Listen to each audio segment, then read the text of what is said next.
오늘 우리들은 에베소 3장 21절의 말씀으로부터 공부를 하겠습니다. 다같이 21절을 봉독하겠습니다. 교회 안에서와 그리스도 예수 안에서 영광이 대대 영원무궁하기를 원하노라.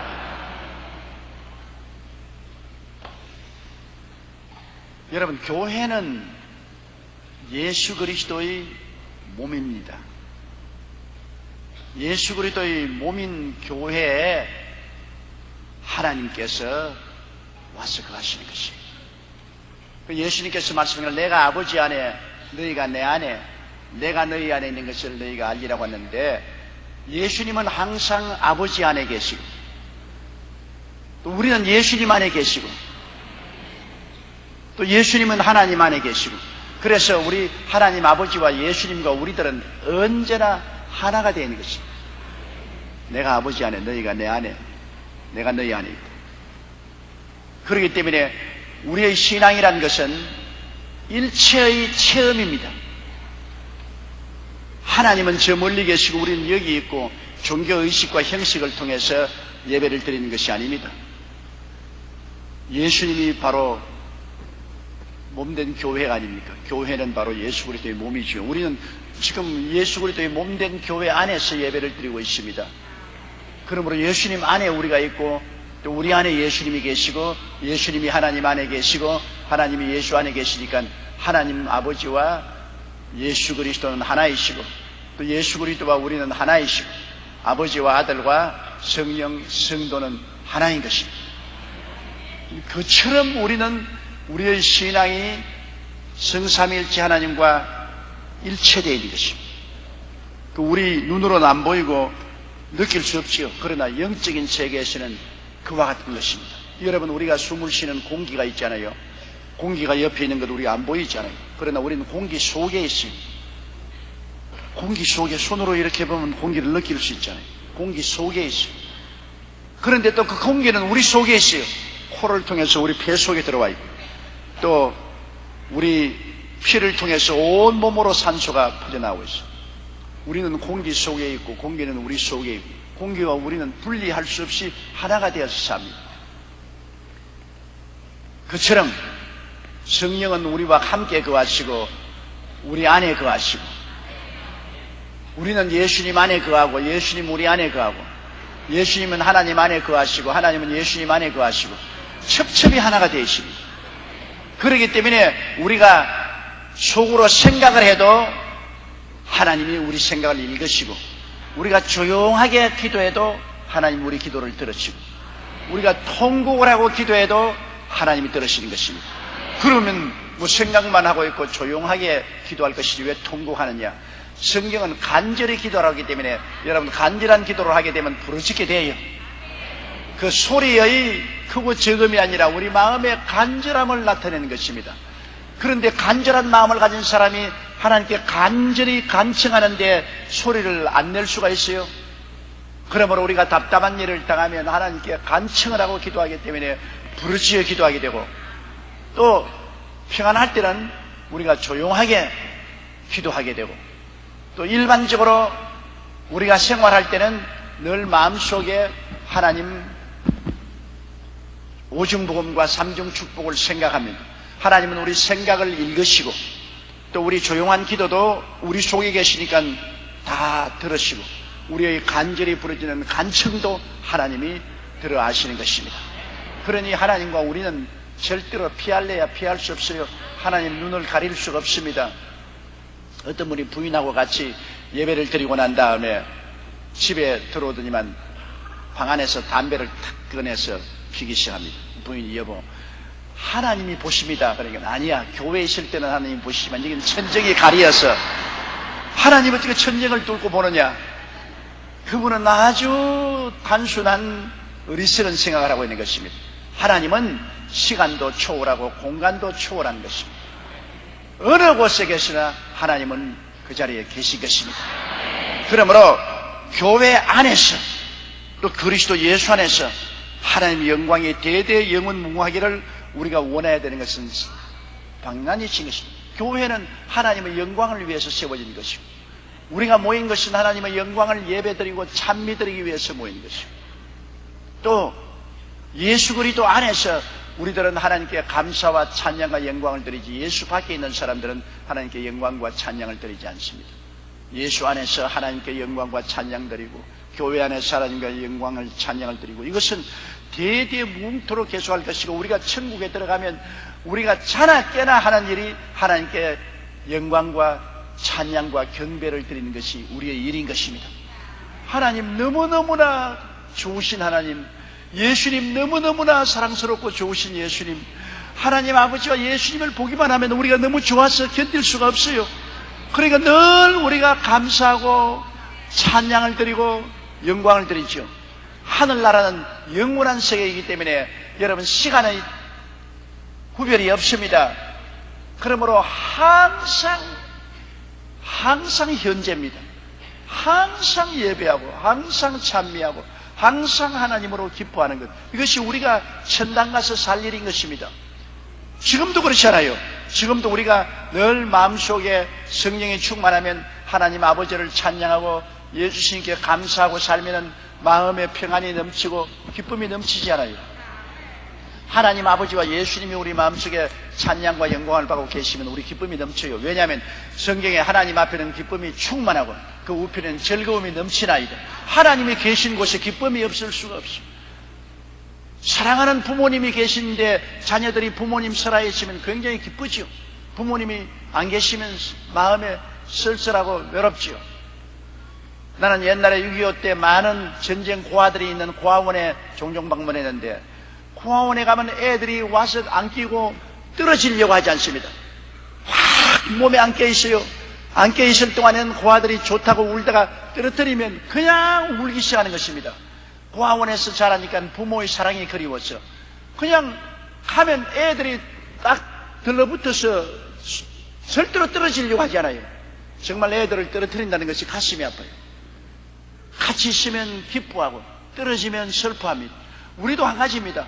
우리 아버지 하나님과 예수님과 마음속에 깊은 관계가 있으면 우리는 기뻐하고 즐거워하고, 예수 그리스도와 하나님 아버지와 멀어지면 우리 마음속에 불안, 공포, 염려, 근심이 꽉 들어차게 되는 것입니다.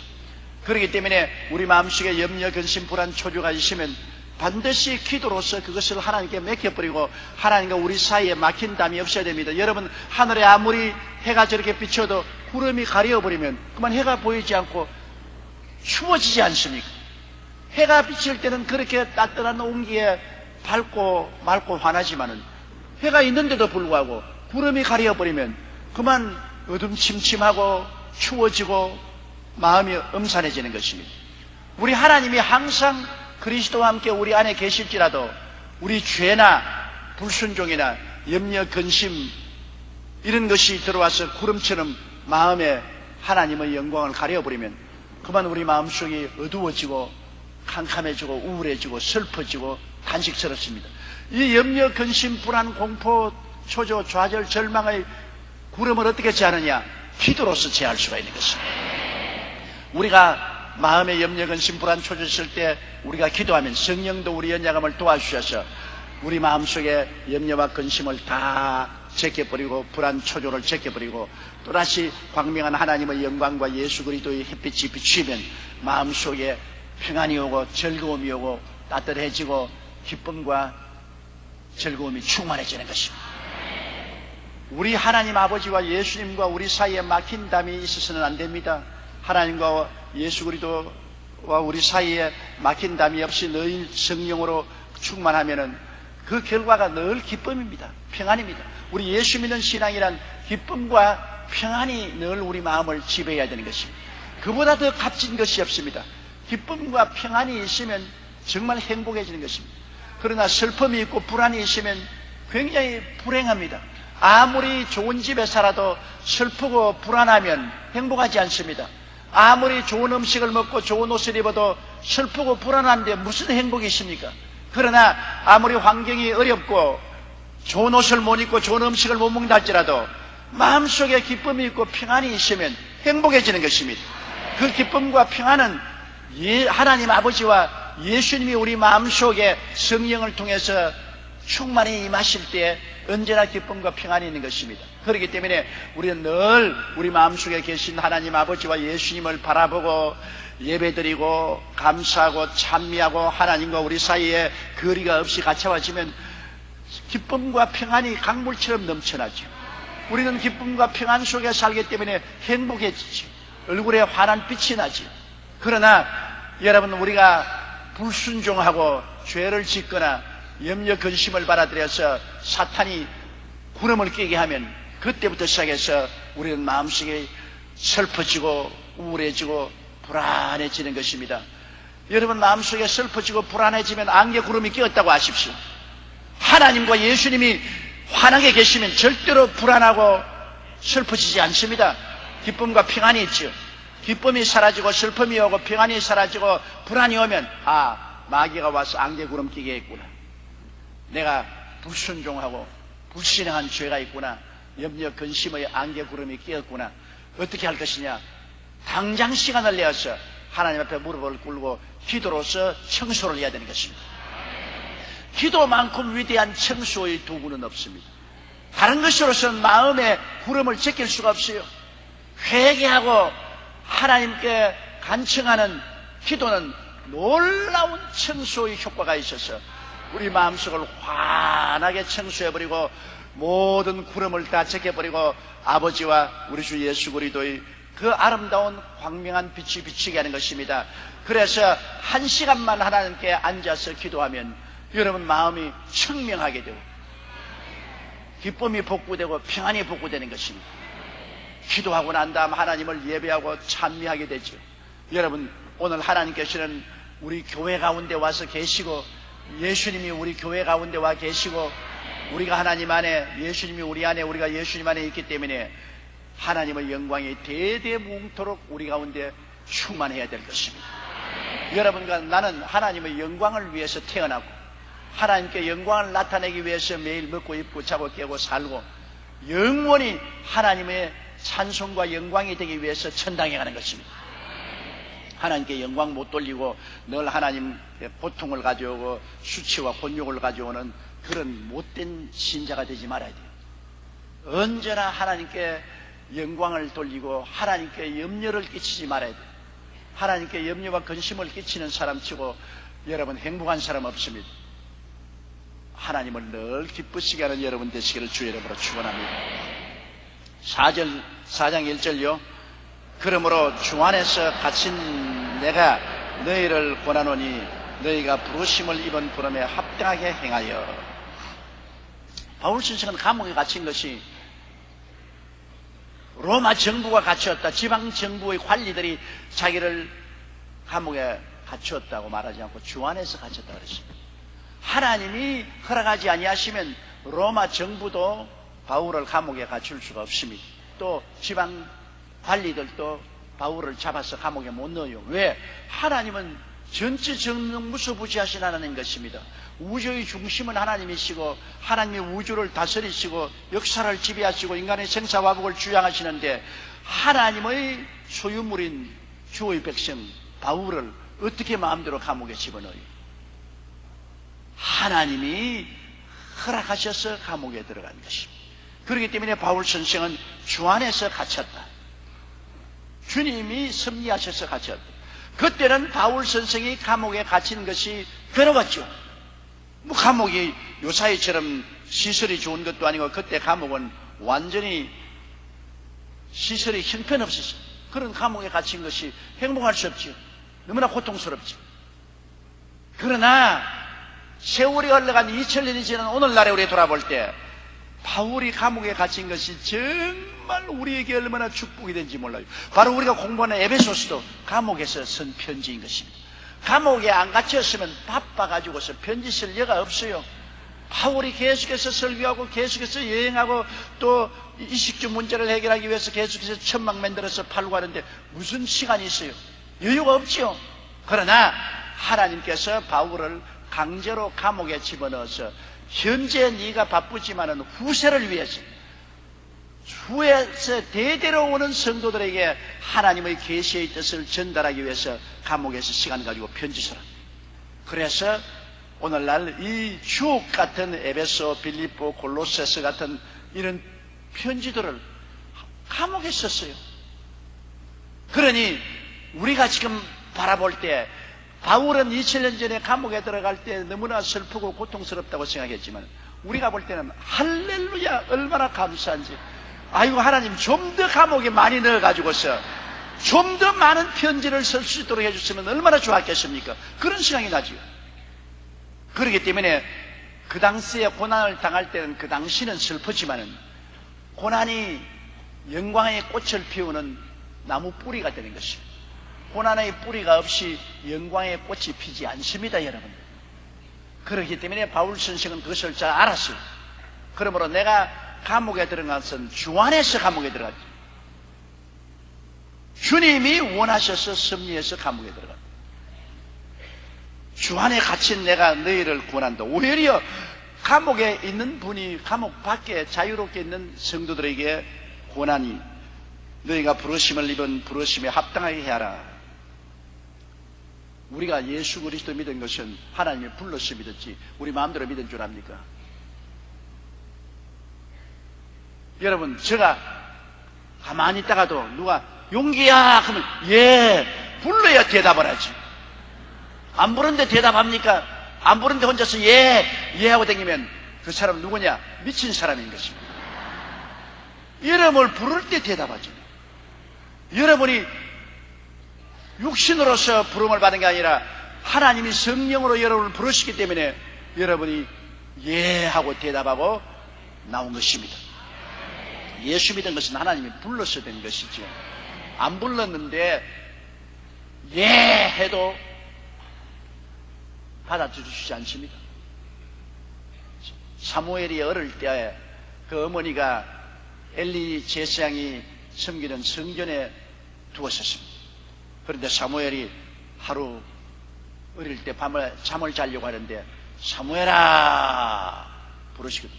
놀라서 일어나서 제사장 엘리에 가서 나를 부르셨나이까? 안 불렀다. 가서 누워 자라.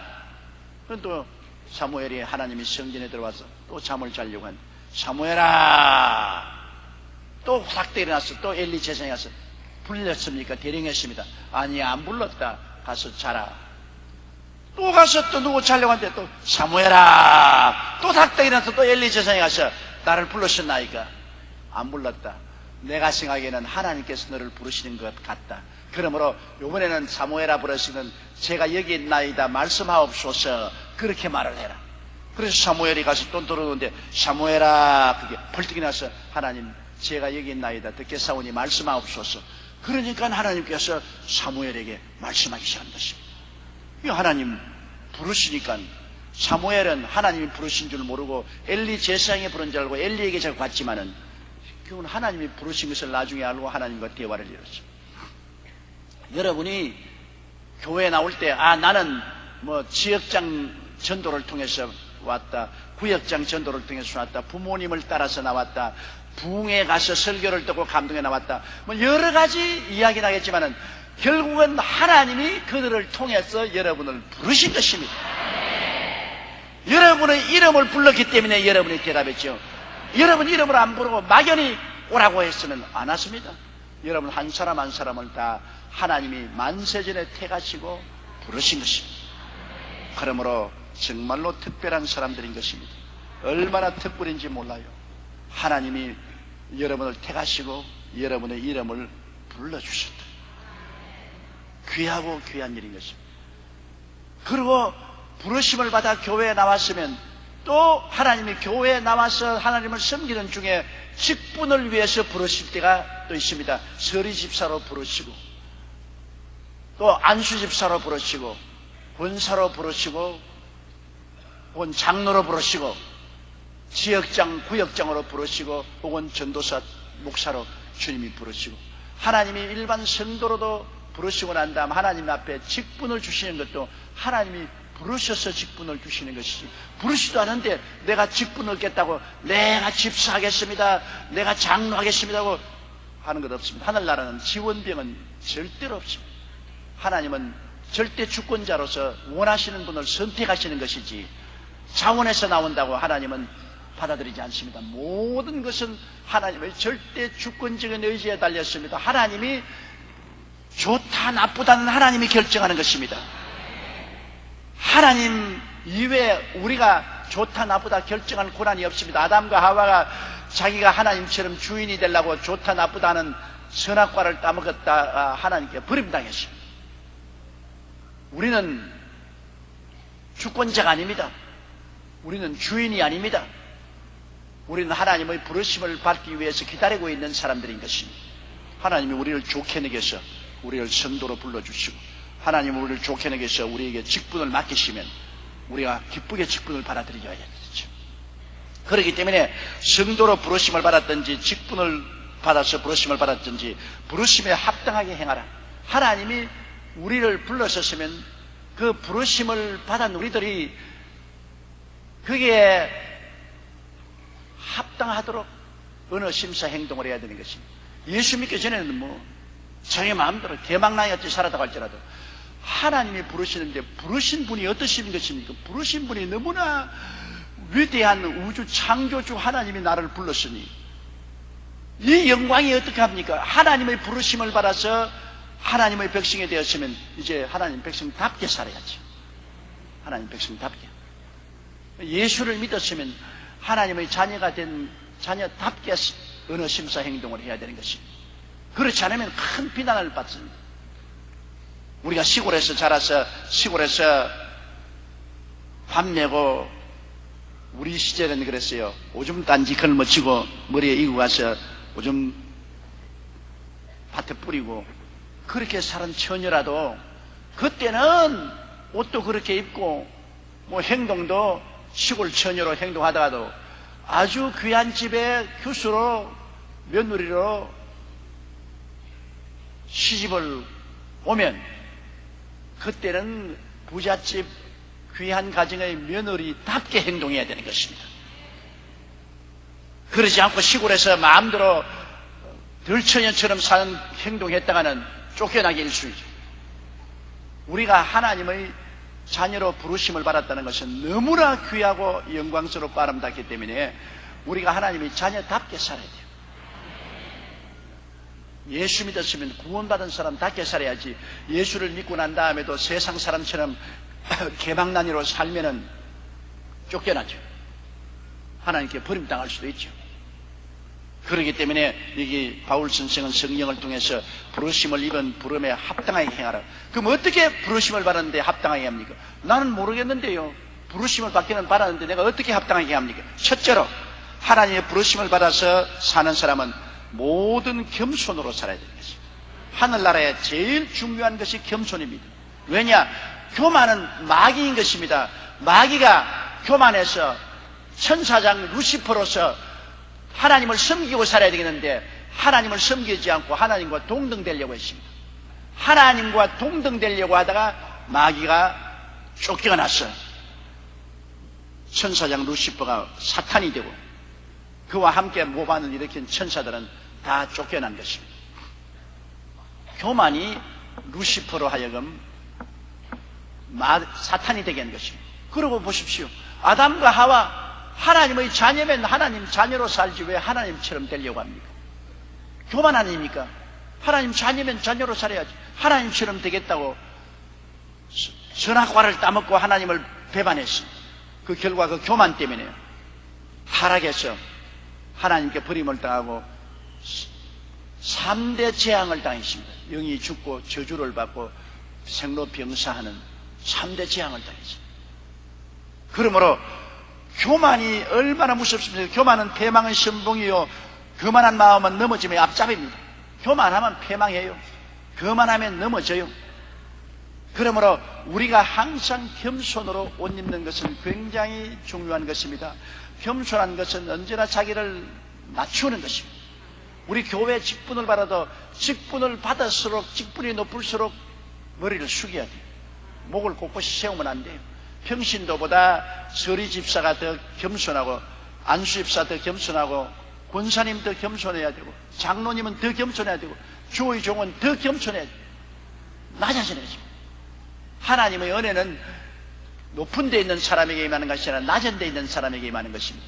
물이 높은 데서 낮은 데로 흐르는 것처럼 하나님의 은혜는 겸손한 마음 속에 은혜가 가득하게 채워집니다. 자기를 과대평가해서는 절대로 안 돼요. 못난 송아지 엉덩이에 뿔 난다는 말이 있습니다. 엉덩이에 뿔이 나서 껑충껑충 뛰면서 자꾸 사람을 다치게 하면 그건 도살장으로 끌려가는 것뿐 별 도리가 없습니다. 겸손해야죠. 겸손의 미덕은 좋습니다. 성경은 말하기를 하나님 자는 교만한 자를 물리치시고 겸손한 자에게 은혜를 주신다고 말씀합니다. 주의 성령이 우리 가운데 들어와서도 늘 역사하는 것이 겸손의 미덕을 얻게 하기 위해서 우리 마음속에 늘 역사하시고, 우리에게 여러 가지 시험과 환난과 고난 당하는 것도 교만을 깨뜨리고 하나님께 겸손하여 순복시키려고 하는 것입니다. 겸손이 우리 신앙의 미덕 중에 대단히 중요한 미덕입니다. 겸손해야 하나님과 동행할 수 있지, 겸손하지 못하면 동행하지 못해요. 그렇기 때문에 우리는 늘 하나님이 우리에 대한 뜻은 겸손해 있다. 항상 나의 몸을 낮춰야 돼. 마음도 낮춰야 돼서 겸손하게 살아야 됩니다. 그것을 여러분이 잊지 말아야 됩니다. 부자일수록 옷도 겸손하게 겸허하게 입고 살림생활도 겸허하게 살아야 오래 부를 유지할 수 있습니다. 부자라고 해서 그냥 전부 명품을 온 몸에 칠칠 감고 모든 소유물을 명품으로 하고 집도 그냥 고각을 지어놓고 의시되면 얼마 있지 않아야 무너집니다. 교만하면 반드시 무너져요. 거만하면 자빠집니다. 그러나 부자일수록 더 겸손하게 옷도 입고 시장도 하고 그저 평범하고 겸손한 생활을 하면 오래오래 가요. 오래오래. 곡식을 보세요. 배가 익으면 익을수록 고개를 착 숙이고, 그러나 쭉정이는 바람에 막 날려. 그 쭉정이는 나중에 불타버리지 않습니까? 곡식은 곡간에 들어가잖아요. 제가 6.25 때 보니까 그때는 물장수가 굉장히 돈 잘 버리는 직업이었습니다. 뭐 수도물이 없으니까 물을 이 드럼통에 싣고서 아침마다 동리 골목골마다 물을 팔러 뛰어다닙니다. 그런데 물이 가득한 드럼통은 소리가 없어요. 그냥 바퀴 돌아가는 소리밖에 없는데, 물이 다 팔리고 빈 깡통을 드럼통을 리어커에 싣고 가는 덜그덩 그 요란한 소리가 납니다. 그럼 그 소리를 내가 들으면 아, 저 사람 물 다 팔았구나. 또 아무 소리 안 들리면 저 사람 아직 물 못 팔았구나. 빈 수레가 더 요란합니다. 꽉 들어차면 소리가 안 나요. 빈 수레가 더 요란하죠. 속이 꽉 들어찬 사람은 요란하지 않아요. 겸손해요. 속이 텅 빈 사람이 정말 자기 자랑하고 잘났다고 의시되고 요란스럽죠. 사실 보면 빈 깡통입니다. 여러분, 너무 와서 자기 자랑하고 의시되는 사람 보고들랑 빈 깡통이 줄 압시다. 그 속에 아무것도 없어요. 그러나 속에 꽉 들어찬 사람은 소리가 나지 않아요. 조용해요. 그러나 그런 사람은 일을 하면 실력이 나타나는 것입니다. 실력이 말을 하는 것이지 요란한 깡통 소리가 말을 하는 것이 아닙니다. 이렇기 때문에 겸손은 우리의 신앙의 미덕 중에 미덕인 것입니다. 이러므로 우리가 부르심을 받았는데 합당하게 행하려면 겸손하게 행해야 된다. 남편 앞에서 부인이 겸손하고 아내 앞에서도 남편이 겸손해요. 가장 가까운 집안 부부간의 생활도 막 의시되고 목을 굳게 하고 이렇게 하면 결국은 부부 싸움밖에 하는 건 없어요. 부부간에 가차와도 언제나 남편과 아내가 서로서로를 의식하고 자기를 낮추고 남을 나보다 낮게 여기며 겸손해서 말도 공손하게 하고 행동도 공손하게 하면 서로서로가 잘 살 수 있잖아요. 그러나 교만해서 자기를 자꾸 내세우려고 하면 남편도 아내에게 멸시와 무시당하고 아내도 남편에게 무시를 당하고 가정이 편안하지 않잖아요. 이 교만은 패망의 선봉입니다. 그만하면 넘어지면 앞잡입니다만 겸손은 언제나 성공하게 하고 복을 받게 하고 은혜를 입게 만들어주는 것입니다. 그러므로 우리는 예수 믿는 사람은 첫째 겸손해야 되고 둘째로 온유해야 됩니다. 온유함은 따뜻하고 부드럽습니다. 사람이 따뜻하고 부드러운 것이 좋지 싸나운 사람 좋지 않아요. 여러분 겨울에 그냥 쌩쌩 바람이 불고 눈보라가 치는 그 추운 겨울을 좋아할 사람 누가 있어요? 그러나 봄은 왜 좋습니까? 따뜻하고 온화합니다. 바람이 쌩쌩 불 때는 나무 잎사귀 하나 있었니까 다 떨어지고 아유 뼈다귀만 남은 나무가 서 있죠. 풀밭에 풀이 있었니까 풀 다 죽어버리고 꽃도 다 죽어버리잖아요.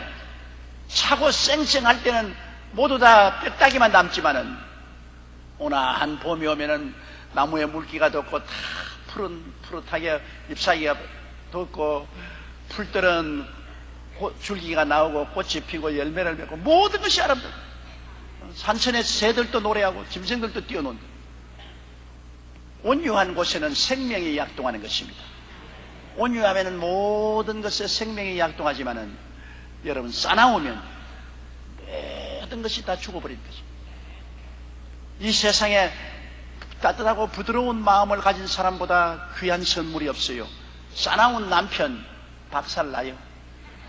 남편이 뭐 아무리 돈을 잘 벌고 자기가 지위가 높다 해도 집안에 들어와서 아주 싸나운 남편이 되어서 성 잘 내고 화 잘 내고 고함치고 냉정하면 그게 돈 잘 벌고 권세가 높다고 해서 그게 무슨 소용이 있어요?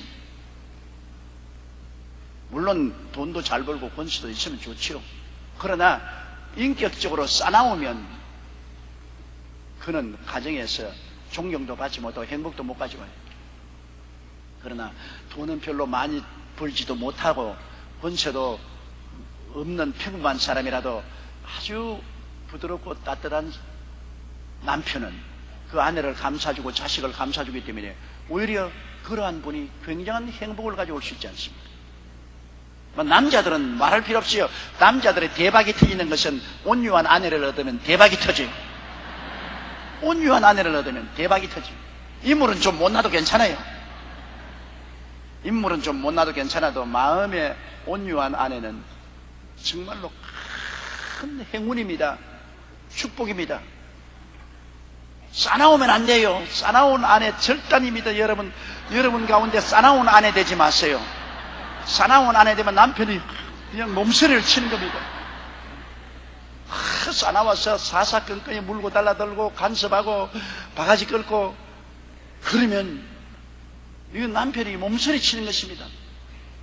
집에 들어오기가 겁이 나는 것입니다.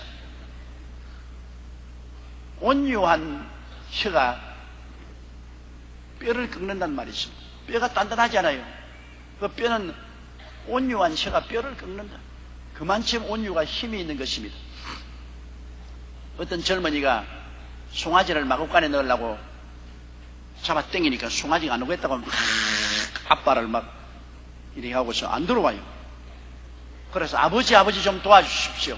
아들은 끌고 아버지가 와서 송아지 뒤를 밀어도 송아지가 발을 뻗치고 안 들어가요. 그러니까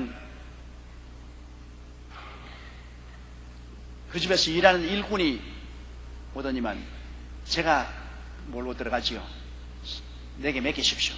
근데 손가락을 내가 송아지 입에다가 송아지가 손가락을 빨면서 이렇게 뒷견시간에 손가락 빨면서 그냥 마구간으로 들어가요.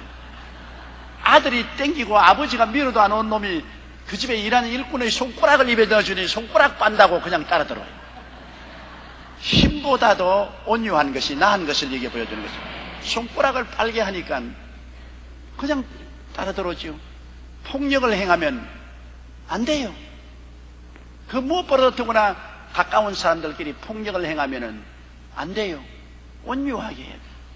온유한 것이 큰 힘이 있는 것입니다. 부드럽게 설득하고 부드럽게 이해하고 동정하며 사랑으로 인도하는 것이 좋습니다. 그러므로 우리는 온유한 마음이 얼마나 좋다는 것을 늘 알아야 돼요. 그리고 우리가 크리스찬답게 살려고 하려면 세 번째는 오래 참음으로 사랑 가운데서 서로 용납하고. 사랑이라는 것이 뭡니까? 사랑이란 참는 것이 사랑입니다. 여러분, 인생은 다 불완전한 사람들 아닙니까? 인생이 완전한 인생이 절대로 없어요. 전부 허물이 많아요. 나무 허물 1개 있으면 나는 허물 3개 있어요. 너 나쁜 사람이다. 이 3개는 날 보고 있잖아요. 나무 허물 하나 있으면 나는 허물 3개 있어요. 그러니까 이 허물을 덜추어내면 살 수가 없어요. 그렇기 때문에 오래 참고 사랑한다. 어떠한 젊은 청년이 둘이가 결혼을 했는데 한 청년은 생각하기를 내가 우리 집 사람을 한 달에 결점을 2-3개를 꼭꼭 찍어내가지고서 고쳐서 아주 이상적인 아내로 만들겠다. 그렇게 생각을 했습니다. 그런데 다른 청년은 나는 한 달에 2-3번 장점을 내 아내에게 날 발견해서 칭찬을 해주고 아내의 결점은 내가 짊어지겠다. 그렇게 똑같은 날에 결혼을 했는데 한 청년은 내가 이상적인 아내를 만들기 위해서 결점을 지적해서 고쳐서 이상적으로 만들겠다 했고, 다른 사람은 칭찬을 해서 이상적인 아내를 만들겠다 했는데 세월이 지나가자 그 결과는 천양지차가 달라졌습니다. 자기 아내를 훌륭한 아내로 만들어주겠다고 자꾸 결점을 2-3개 지적하면 당신은 이게 나빠요. 고쳐. 이것도 나빠. 고쳐. 이거 나빠. 고쳐. 부인의 얼굴이 노래지면서 고치는 것이 아니라 변명을 자꾸 말하거든. 자기 잘 때라고 하는데 변명을 왜 자꾸 하는 거야? 변명하지 마! 고쳐! 그러니까 부인이 고친 것이 아니라 더 나빠지기 시작하는 것입니다. 그래서 자꾸 지적을 하니 자꾸 반항하고 더 나빠집니다. 그래서 그 가정은 얼음장같이 냉정해 되었다가 1년이 이후에 지나고 난 다음 서로 갈라서게 됐어요. 그러나 부인의 잘된 것을 칭찬해서 고치겠다고 한 사람은 결혼하고 난 다음 부인의 잘못하는 것은 자기가 다 걸머쥐고 매일같이 부인이 잘하는 것을 2-3개 골라내서 칭찬을 하니까 부인의 얼굴이 봄날같이 화창해지고 부탁도 안 한 것 스스로 고쳐요. 스스로 남편이 칭찬하니까 부탁도 안 한 것 자기가 다 알아서 다 고쳐서 선하게 되어서 1년이 지나고 난 다음에 가정이 너무너무나 행복한 가정이 된 것입니다. 서로의 결점을 지적하면 사람은 모욕감을 느낍니다. 여러분 그렇지 않아요? 자기가 못된 것 자기가 알지요. 알지도 우리 한국말에 곱추를 보고 곱추라고 하면은 좋아하지 않는다고. 내 못된 것도 내가 스스로 지적당하면은 모욕감을 느낍니다. 그 모욕감을 느끼면 단호하게 반발심이 생기지요. 꼬집는데 아프시다고 안 할 사람 어디 있어요? 모욕감을 느끼면 반발하게 되죠. 고치는 것이 아니라 일부러 안 고치는 겁니다. 그래서 내가 결혼식 할 때 늘 부부간에 부탁하는 말이 절대 서로 결점을 지적해서 말하지 마라. 남편은 아내를 이상적으로 바꿀 수 없고 아내도 남편을 바꿀 수가 없다. 오직 그들이 변화되는 것은 교회에 와서 설교 듣고 변화되지 남편의 말 듣거나 아내의 말 듣고는 변화 안 된다. 교회에서 설교 들을 때 성령이 감동하면 변화를 받죠.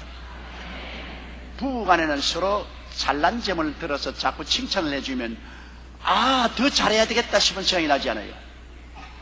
남편을 자꾸 칭찬해주면 더 칭찬받고 싶어서 더 잘해야 되겠다고 생각하고, 부인을 자꾸 칭찬하면 더 잘하겠다고 생각하잖아요. 부인 음식 잘한다고 자꾸 칭찬해 보십시오.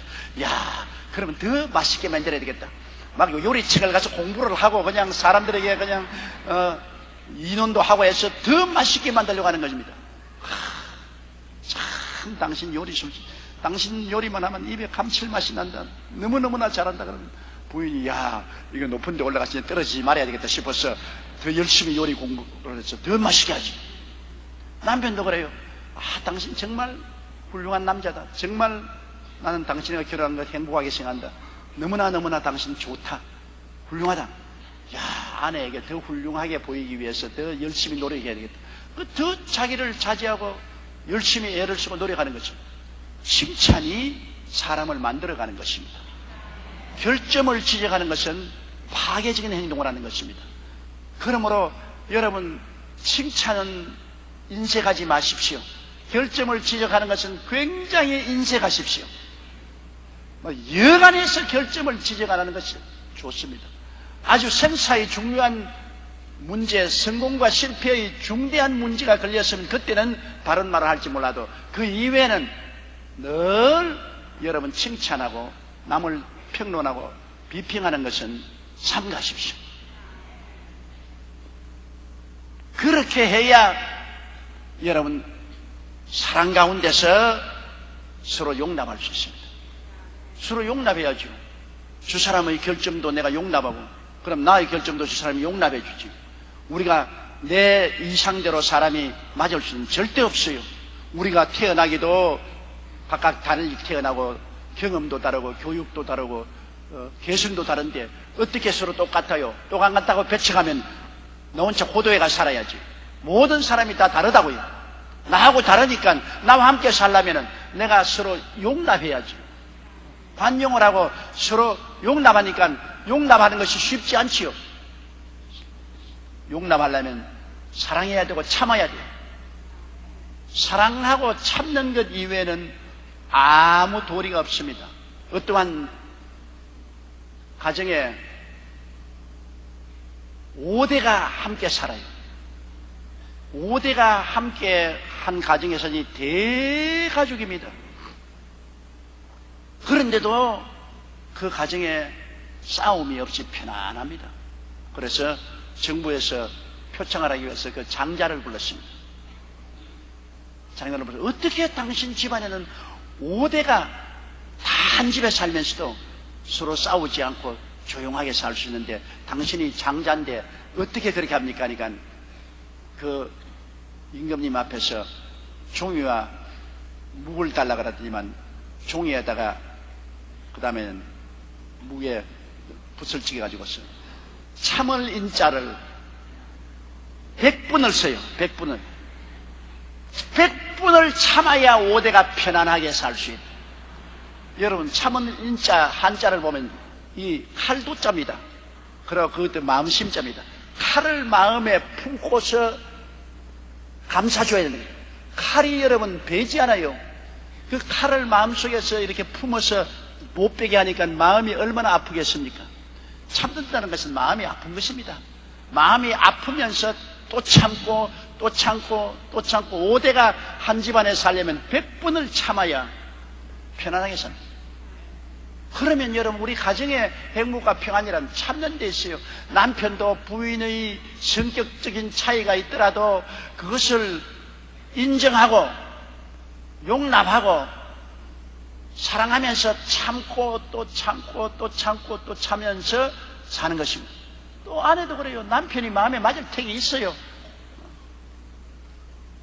한 달 한시에 태어난 사람도 성격이 다른데 성격도 다르고 생활 습관도 다르고 사고방식도 다르고 나하고 너무 이질적이에요. 그러나 그것을 용납하고 난 다음에는 사랑으로 감싸고 참아야 돼요. 인생은 참는 사람이 성공하지 성급하게 참지 못하는 사람은 절대로 성공하지 못합니다. 공부도 참는 것입니다. 공부하는 것이 쉬운 줄 압니까? 공부하는 것만큼 괴로운 건 없어요. 그러나 공부를 하면서 낙심이 될 때 또 참고 또 공부하고 참고 또 공부하고 정말로 공부할 때 괴로움이 많아도 참아야 돼요. 우리 세대와 같이 정상적인 학교 교육을 받지 못하고 거의 다 독학을 해야 되는 그런 처지에 있을 때 저는 외국어를 공부할 때 수없이 외국어 책과 사전을 벽으로 던진 적이 있습니다. 왜냐? 자꾸 잊어버리는 거예요. 영어 단어도 한 분 외안 넣으면 머릿속에 들어가야 되는데 평균 내가 계산해보니까 8분에서 10분을 잊어버려요. 영어 단어 하나 외웠는데 8분에서 10분을 잊어버리니까 사전을 한 단어를 8분에서 10분을 찾으니까 사전이 다 닳아서 푹 파여졌어요. 그 화가 얼마나 납니까? 이거 나는 바보 병신인가 보다. 이거 나는 아무리 해도 안 되니 어떻게 하냐? 그래서 그냥 사전을 벽에 던져버리고 영어책을 던져버린 적이 한두 번이 아닙니다. 그러나 또 참고 일어나서 또 계속하고 또 계속하고 그렇게 하다 보니까 나중에는 영어가 우리나라 말처럼 마음속에 편안하게 읽고 듣고 말할 수 있게 되고 편안하게 돼요. 그러니까 무엇인지 하나 공부하려면은 억세게 참고 견뎌야 되는 것입니다. 공부는 아닙니다. 사업도 한 가지예요. 사업도 여러분 시작하고 난 다음에 당장 사업이 성공하는 사업 보았어요. 그런 것은 곧 무너져요. 사업의 뿌리가 내리려면 많은 시련과 어려움을 참고 견디면서 나아가야 사업이 성공하는 것입니다. 무엇이든지 참지 않고 견디지 않고 성공하는 것은 절대로 없어요. 신앙도 한 가지입니다. 예수 믿고 난 다음 처음부터 여러분 깊은 은혜 속에 들어갑니까? 아닙니다. 처음에 예수 믿고 난 다음에 그 다음엔 마귀가 와서 시험에 들고 또 교회가 나오기 싫어지고 또 사람들과 갈등도 생기고 그것을 또 견디고 참고 극복하고 그런 가운데 신앙이 깊어져서 나중에 신앙이 뿌리가 내리는 것입니다. 참지 않는 것은 이 세상에 아무것도 이룰 수 없습니다. 이 세상에 귀한 것이고 안 참고 귀한 것이 된 것은 절대로 없습니다. 귀한 것은 모두 다 참아야 돼요. 여러분 나무나 풀이나 돌멩이는 어디든지 마음대로 죽을 수 있잖아요. 그러나 금이나 은이나 보석은 땅속에 들어가서 캐내야 돼요. 그러려면 오래 참고 수고하고 고통하면서 땅을 파고 들어가서 돌에서 그것을 캐내어서 그것을 정제하고 용광로에서 녹여가지고서 금이나 은이나 보석을 만들어내잖아요. 그게 인내력이 없이는 절대로 만들지 못하잖아요. 우리 한국 사람들이 좋은 점도 많지만은 한국 사람이 나쁜 점도 많아요. 여러분 외국 사람이 한국에 와서 제일 먼저 배우는 한국말이 뭔지 압니까? 예? 빨리빨리.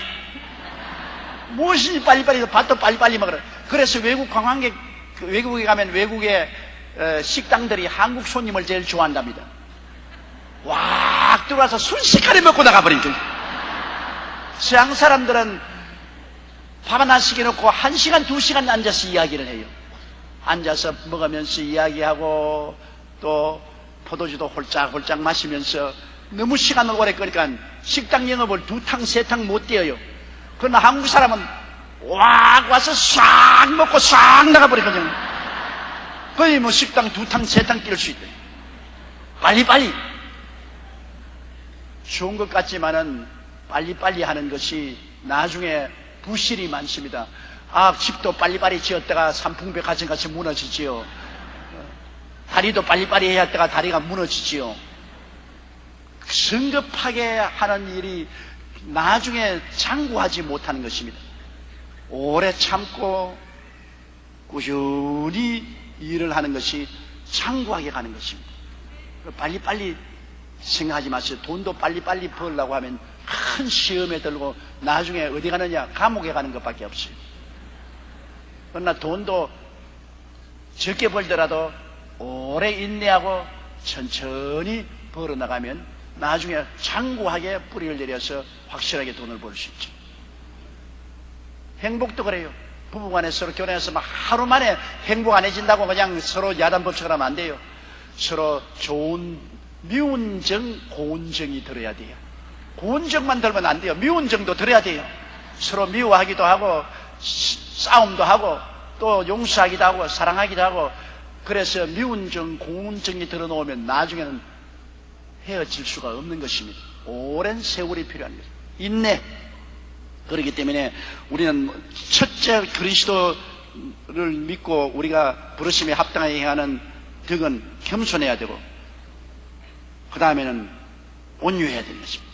그리고 오래 참음으로 사랑 가운데서 서로 용납해야 됩니다. 용납하는 것 잊지 마세요. 내 마음에 좋은 사람은 다 용납할 수 있어요. 이쁜 사람 뭐가 용납 못해요. 그러나 안 이쁘고 미운 사람도 끌어안을 수 있는 것이 용납인 것입니다. 용납하지 않고는 우리가 함께 살지 못해요. 나는 최근에 신문에 기사 하나를 읽고 마음에 굉장히 우울했습니다. 동부 이촌동에 한국 부인하고 결혼을 한 미국 사람이 한국에 근 20년을 살았는데 늘 습관으로 아침에 개를 데리고 동부 이촌동을 쭉 산책을 하고 돌아오는데 최근에 산책을 하면 떠오는데 중학교 학생, 여학생이 몇 명이 있어서 하이, 안녕하세요. 이래기는 중학교 여학생 한 사람이 서투른 영어로 당신 어느 나라 사람이냐? 미국 사람이. 어디서 왔느냐? 미국 미조리주에 왔더니 호흡! 집에 가라.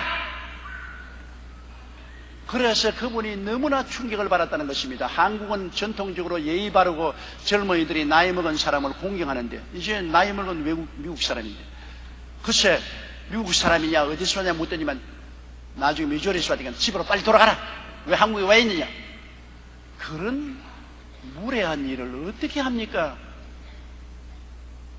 여러분 개구리 올챙이 시절 잊어버려도 너무 잊어버리면 안 돼요.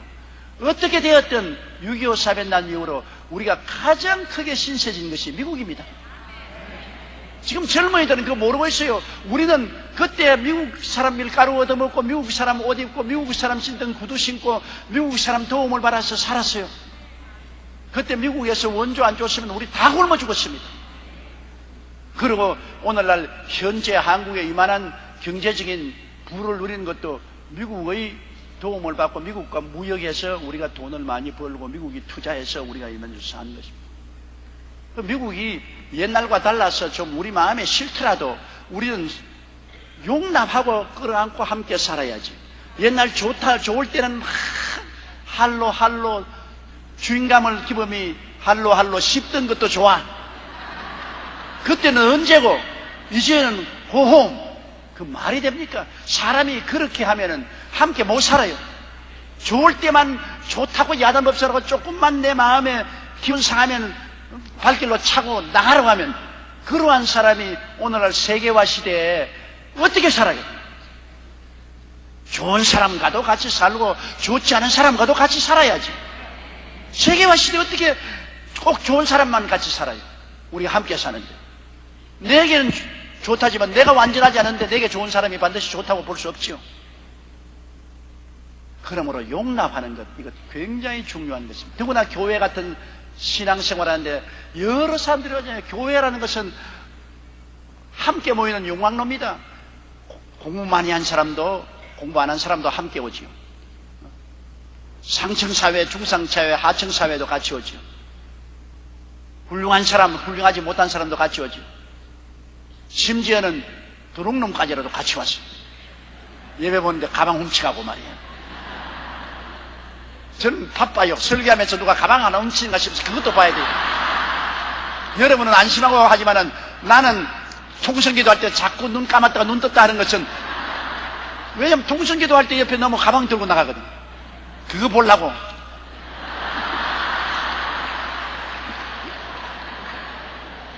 그러나 그런 모든 사람하고 함께 어울려서 사는 것이 인생인 것입니다. 함께 어울려서 함께 용납해서 사는 것이 인생입니다.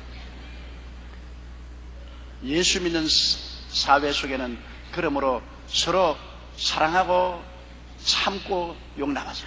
따라 말씀하세요. 사랑하고 참으면서 용납하자. 그렇게 하면은 우리가 득스러운 사람들이 되고 행복하게 살 수가 있어요. 그 다음 3절요. 평안의 매는 줄로 성령의 하나 되게 하심을 따라 힘써 지켜라. 평안이 참 좋은 겁니다. 마음이 편안한 게 얼마나 좋지 않아요? 여러분 잠자리 들어갈 때 마음이 편안하게 잠자리 들어가면 얼마나 좋아요? 아침에 일어날 때 평안하게 기지개서 편안하게 살 수 있는 것 얼마나 좋아요? 사람이 이 땅에서 사는 동안에 제일 큰 행복의 첫째 조건이 평안입니다. 기쁨보다도 평안이 더 중요한 것이죠. 평안이 있으면 그 다음 기쁨도 있고 그 다음 행복이 오죠. 평안이 사라지면 안 돼요. 국가도 한 가지 아닙니까? 우리 한국에 평화가 있어야 정치도 잘 되고 경제도 잘 되고 생활이 잘 되고. 한국에 여러분 저 이라크같이 테러가 있다고 하시고 밤낮으로 폭탄 터지고 테러하고 평안이 없으면 경제도 다 망하고 생활도 다 엉망이 되는 것입니다. 한국에 전쟁이 없어야 된다는 이유가 그게 있어요. 전쟁이 일어나면 모든 것이 끝장입니다.